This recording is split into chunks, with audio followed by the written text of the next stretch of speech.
The next race on the card is the Stayers Hurdle. This is a Grade 1 for 4-year-olds and more over 3 miles.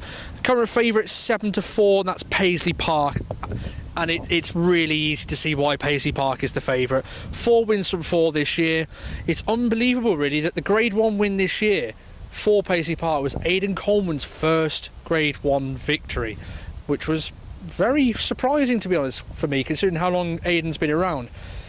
He was an impressive Grade 2 winner of the Cleve Hurdle, beating the likes of Black Hop, Sam Spinner and Little Rockefeller very easily. Now, Little Rockefeller doesn't seem to like fences as much, and Sam Spinner was the favourite for this race last year.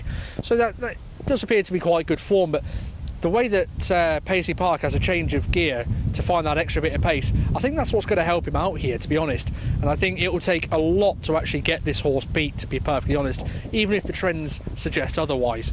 Second in the market this year is last year's winner. 6-1 this year, and that is Penhill. Winner of the Albert Bartlett in 2017, along with this race last year, as I've just said. One going away, really. Just kept finding, and then as the finish line approached, just kept going and going, really.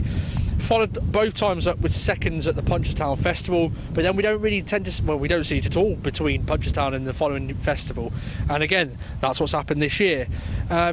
It clearly shows that it's not an issue, and it can run well fresh. But you'd expect that when William Mullins trains the horse, you'd expect him to have the horse ready. I think last year you could argue that it was a bit of a fluke in a way. The race did fall apart slightly, but again, you can't knock festival form, especially when the last 2 years have been 2 wins. But it's got to take a lot to beat Paisley Park this year.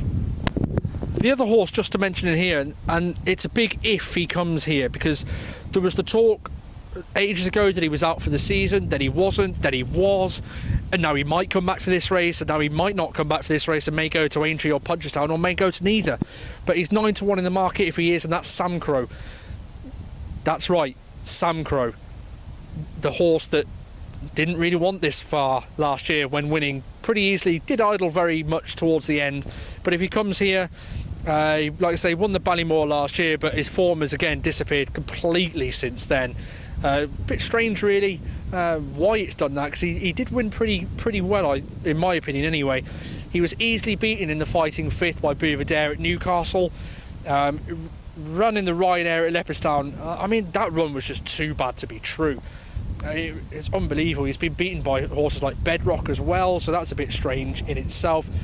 Could run into a place if turning here, but with the form that he's currently in and the injury problems, it takes a massive leap of faith to be backing him here. You look at some of the other horses in here, and it ties into previous form as well. Super Sunday was second in this last year, with Holstone in 3rd. They're regular Cheltenham appearers, they're regular Grade 1 horses, so you can see that although the race did fall apart around Penhill last year, it was still a good victory. But 9 of the last 12 winners have been between 6 and 8 years old, so you need to look at that again this year.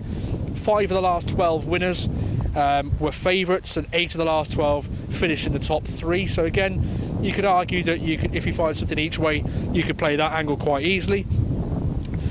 Grade 1 wins 9 of the last 12, and Grade 2 11 of the last 12. So if they've been doing well in Grade 1 and Grade 2 since, then realistically you should be looking into that sort of form.